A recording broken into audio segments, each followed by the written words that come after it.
Halo semuanya, perkenalkan nama saya Romualus Simatupang dengan NIM 24143 Prodi Agribisnis dari kelas C.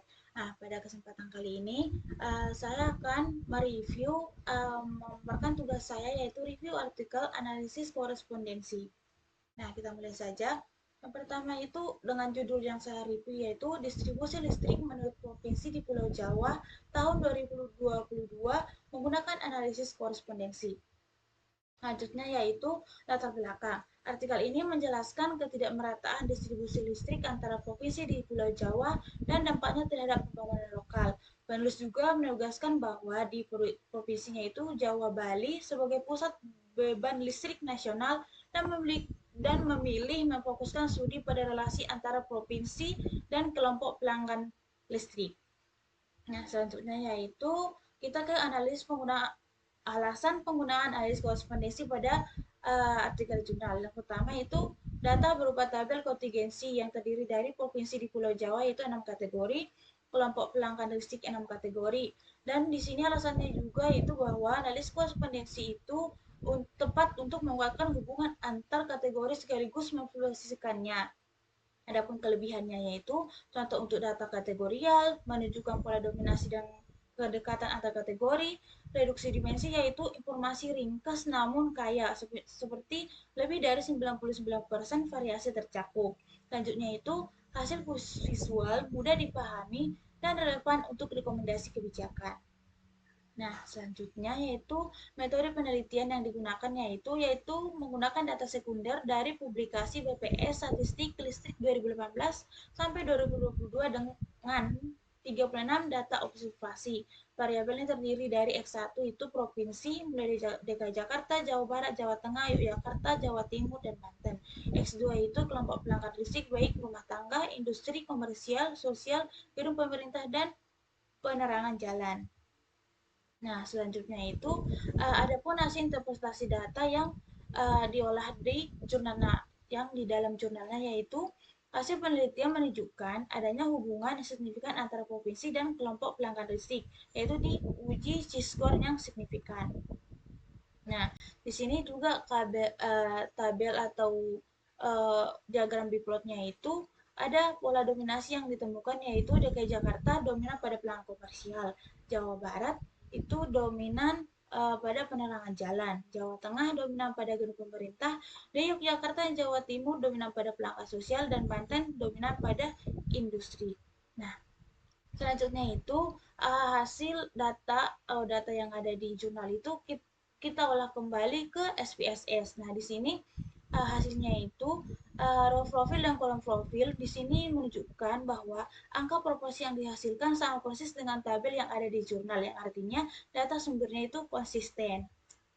Nah, di sini ada tabel atau summary dan overview of point serta hasil row and column point symmetrical normalization. Nah, hasilnya itu di sini setelah kita olah dan kita amati, nah maka menghasilkan bahwa hasil olah ulang di SPSS sesuai dengan hasil di jurnal baik dari segi dominasi provinsi, signifikansi maupun pemetaan biplot. Perbedaannya ada satu tuduhan yang muncul pada proporsi inertia atau presentasi keragaman di mana hasil SPSS itu 93,1% sedikit lebih tinggi dari jurnal yaitu 89,9%. Nah, ini biasanya disebabkan oleh perbedaan metode reduksi dimensi atau normalisasi yang dipakai penulis jurnal dibanding level di SPSS-nya. Nah, di sini bisa kita lihat.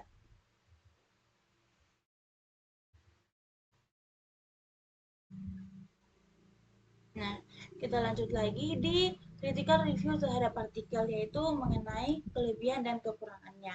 Adapun kelebihannya itu metode analisis sesuai dengan jenis data. Itu kategorial tadi datanya kan diambil dari BPS dan hasilnya tadi di row dan kolom itu sama persis. Nah, kedua itu visual biplot membantu memahami hubungan antar variabel. Nah, berdasarkan diagram tadi, diagram biplotnya.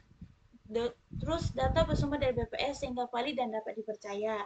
Nah, selain itu, kekurangannya itu artikel belum membahas faktor-faktor penyebab dominasi sektor secara lebih mendalam, misalnya aspek kebijakan energi daerah.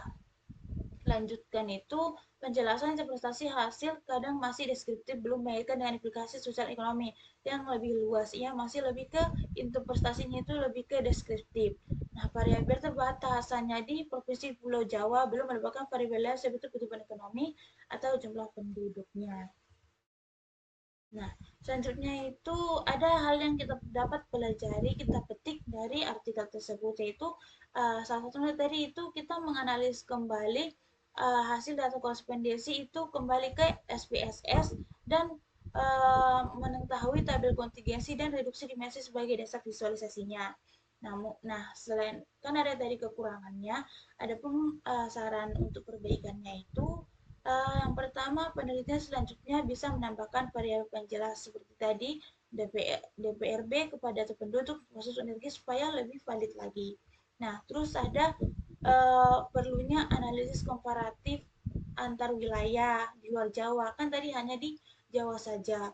Terus selanjutnya itu interpretasi datanya itu diperdalam dengan membandingkan temuan dengan literatur kebijakan energi. Jadi tidak terfokus kayak deskripsi saja. Uh, Hanya segitu saja yang dapat saya sampaikan.